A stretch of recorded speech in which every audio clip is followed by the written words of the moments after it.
सबसे पहले तो आप सभी को मेरा राधे राधे। आपका स्वागत है हमारे चैनल नीता की स्टोरी में। आज की कहानी है बहू के महंगे गहने। उत्तर प्रदेश के एक सुंदर से गांव में रहते थे मोहन जी, जो एक प्रतिष्ठित व्यापारी और गांव के बड़े आदरणीय व्यक्ति माने जाते थे। वह न केवल आर्थिक रूप से संपन्न थे, बल्कि धार्मिक और नैतिक मूल्यों में भी विश्वास रखते थे। उनका छोटा सा संयुक्त परिवार था। पत्नी रत्ना देवी, दो बेटे नील और सौरभ। दोनों की पत्नियां राधा बड़ी बहू और पायल छोटी बहू। मोहन जी की बड़ी बहू राधा एक शांत, सादगी पसंद और मेहनती महिला थी। वह गांव की परंपराओं का पालन करती थी, बुजुर्गों की सेवा और घर के हर काम में आगे रहती थी। दूसरी ओर छोटी बहू पायल, जो शहर से आई हुई थी, बहुत पढ़ी लिखी थी, पर थोड़ा दिखावे की शौकीन थी। उसे फैशन, महंगे कपड़े और भारी गहनों का बहुत शौक था। उसे लगता था कि घर की शोभा सुंदरता और चमक दमक गहनों से ही बढ़ती है। उसे लगता था कि घर की शोभा सुंदरता और चमक दमक से बढ़ती है। एक दिन मोहन जी ने परिवार के सभी सदस्यों को बैठक में बुलाया और उन्होंने कहा, अगले महीने हमारे कुल देवता की पूजा है। हर साल की तरह इस बार भी हम घर पर भव्य आयोजन करेंगे। दूर दूर से रिश्तेदार और गांव वाले आएंगे। मैं चाहता हूं कि इस बार आयोजन की पूरी जिम्मेदारी बहुओं को सौंपी जाए। यह सुनकर राधा ने तुरंत सिर झुकाया और बोली, बाबूजी, हम पूरी मेहनत और मन से काम करेंगे। तभी पायल मुस्कुराई और बोली, बिल्कुल, मैं भी ऐसे ही कपड़े गहने पहनूंगी। सब मुझे ही देखते रह जाएंगे। यह आयोजन यादगार रहेगा बाबूजी। यह सुनकर मोहन जी ने कुछ नहीं कहा, बस मुस्कुराते हुए सिर हिला दिया। उन्होंने पायल की बातों को अनदेखा कर दिया, लेकिन उनके मन में कुछ चल रहा था। अगले कुछ हफ्तों तक राधा दिन रात आयोजन की तैयारियों में जुटी रही। उसने साफ सफाई करवाई, रसोई की व्यवस्था की, घर सजाया, मेहमानों के कमरे तैयार करवाए और पूजा के सामान का भी खास ध्यान रखा उसने। पायल ने कुछ भी नहीं किया, बस बाजार गई, नए डिजाइनर कपड़े खरीदे, सोने और हीरे के नए गहनों का सेट बनवाया और ब्यूटी पार्लर के अपॉइंटमेंट बुक किए। हर किसी को बताने लगी कि वह पूजा वाले दिन कितनी सुंदर लगेगी। यह देखकर राधा ने उसे टोक दिया, पायल, थोड़ी मदद कर लिया करो, इतने काम है घर में। पायल ने हंसते हुए कहा, भाभी, आप तो सुपर वूमन हो, आप सब संभाल लोगी। मैं तो बस उस दिन मेहमानों का ध्यान रखूंगी अपनी स्माइल से। कुछ दिन बाद पूजा का दिन भी आ गया। घर खूबसूरत फूलों और दीपों से सजा हुआ था। रिश्तेदार और गांव के लोग समय पर पहुंचने लगे। राधा सुबह से ही काम में जुटी हुई थी। उसने सिंपल लेकिन सुंदर सूती साड़ी पहनी हुई थी और हल्के गहने। फिर भी उसके चेहरे पर आत्मविश्वास और संतोष की चमक थी। दूसरी ओर पायल ने भारी लहंगा, हीरे के गहने और मेकअप किया हुआ था। वह किसी शादी की दुल्हन जैसी लग रही थी, लेकिन दिन भर बस बैठी रही। हर कोई देखता, तारीफ करता, बहू तो बहुत सुंदर है, पर धीरे से यह भी कह देता था कि अरे लेकिन देखो जरा, काम की फूटी कौड़ी नहीं है ये, बस सजी धजी बैठी रहती है। तभी एक बुजुर्ग महिला आपस में कहने लगी, असली बहू तो राधा है, जिसने हर एक चीज का ध्यान रखा है। पूजा से लेकर खाना, मेहमानों से लेकर सफाई, सब उसी ने संभाला है। यह सुनकर मोहन जी बहुत खुश हुए। अगले दिन मोहन जी ने फिर से बैठक बुलवाई। उन्होंने कहा, कल का आयोजन बहुत सफल रहा बहू।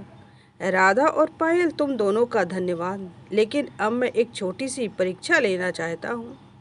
मोहन जी ने नौकर से एक तराजू मंगवाया। सभी चकित हो गए, ये क्या हो रहा है, मोहन जी क्या कर रहे हैं ये।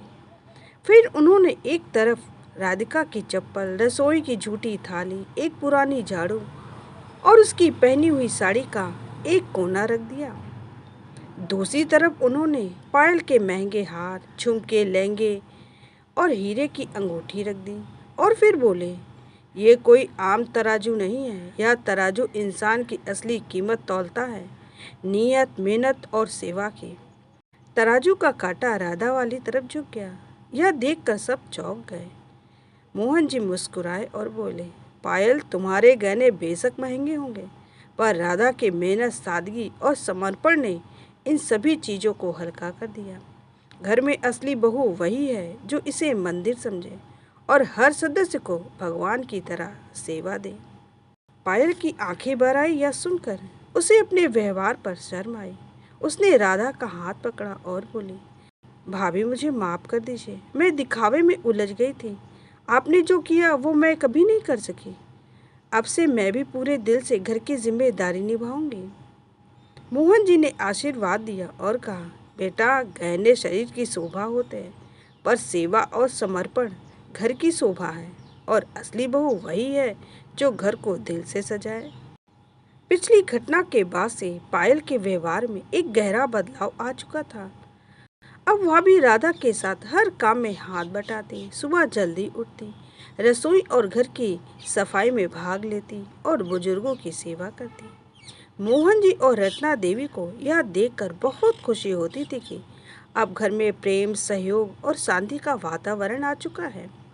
एक दिन गांव की पंचायत ने घोषणा की कि इस बार गांव में स्वच्छता अभियान चलाया जाएगा और हर घर से एक महिला को इसके लिए चुना जाएगा। मोहन जी ने पायल और राधा को बुलाया और कहा, बेटियों, अब समय आ गया है कि तुम दोनों सिर्फ घर ही नहीं, समाज के लिए भी योगदान दो। पंचायत ने कहा, जो महिला सबसे अच्छा काम करेगी उसे ग्राम गौरव पुरस्कार दिया जाएगा। यह सुनकर राधा मुस्कुराई और बोली, बाबूजी, समाज की सेवा करना भी हमारा कर्तव्य है। हम दोनों मिलकर काम करेंगे। हाँ बाबूजी, अब मैं घर की तरह गांव को भी साफ और सुंदर बनाऊंगी। अगले कुछ हफ्तों तक दोनों बहुओं ने गांव में अभियान चलाया। गली मोहल्ले की साफ सफाई, महिलाओं को स्वच्छता और स्वास्थ्य के प्रति जागरूक किया, बच्चों के लिए एक छोटी लाइब्रेरी शुरू की, पेड़ पौधे लगवाए और गांव को हरा भरा बनाने का काम किया। पायल, जो कभी सिर्फ अपनी सुंदरता पर ध्यान देती थी, अब दूसरों की जिंदगी सुंदर बनाने में लग चुकी थी। गांव की महिलाएं कहने लगी, देखो कैसे दोनों बहुएं मिलकर गांव का नाम रोशन कर रही हैं। मोहन जी का घर तो सचमुच आदर्श बन चुका है। गांव में पंचायत द्वारा कार्यक्रम रखा गया जहां सभी को सम्मानित किया गया। अंत में ग्राम गौरव सम्मान की घोषणा हुई। इस बार यह सम्मान केवल एक को नहीं, दो महिलाओं को दिया जा रहा था, राधा और पायल को। इन दोनों ने मिलकर यह साबित किया कि बहू केवल घर तक सीमित नहीं होती, वह चाहे तो पूरा समाज भी बदल सकती है। पायल की आंखों में आंसू थे, लेकिन ये आंसू अब पछतावे के नहीं, गर्व और संतोष के थे। घर लौटने पर मोहन जी ने दोनों बहुओं को गले लगाते हुए कहा, आज तुम दोनों ने जो किया है वो किसी भी गहने से कहीं ज़्यादा कीमती है। अब तुम सिर्फ हमारे घर की शान नहीं, पूरे गांव की पहचान बन चुकी हो बहुओं। रत्ना देवी ने मुस्कुराते हुए कहा, एक माँ को इससे बड़ी खुशी और क्या चाहिए कि उसकी बहुएं उसके सपनों को साकार करे। दिखावा और बाहरी सुंदरता क्षणिक होते हैं, लेकिन सेवा, सच्चाई और कर्तव्य भाव स्थायी और मूल्य होते हैं। घर की असली पहचान बहू के गहने से नहीं, उसके व्यवहार, सेवा भाव और समझदारी से होती है। यह थी मेरी एक छोटी सी कहानी। अगर आप लोगों को अच्छी लगी हो तो एक लाइक, शेयर और सब्सक्राइब करना बिल्कुल भी मत भूलिएगा।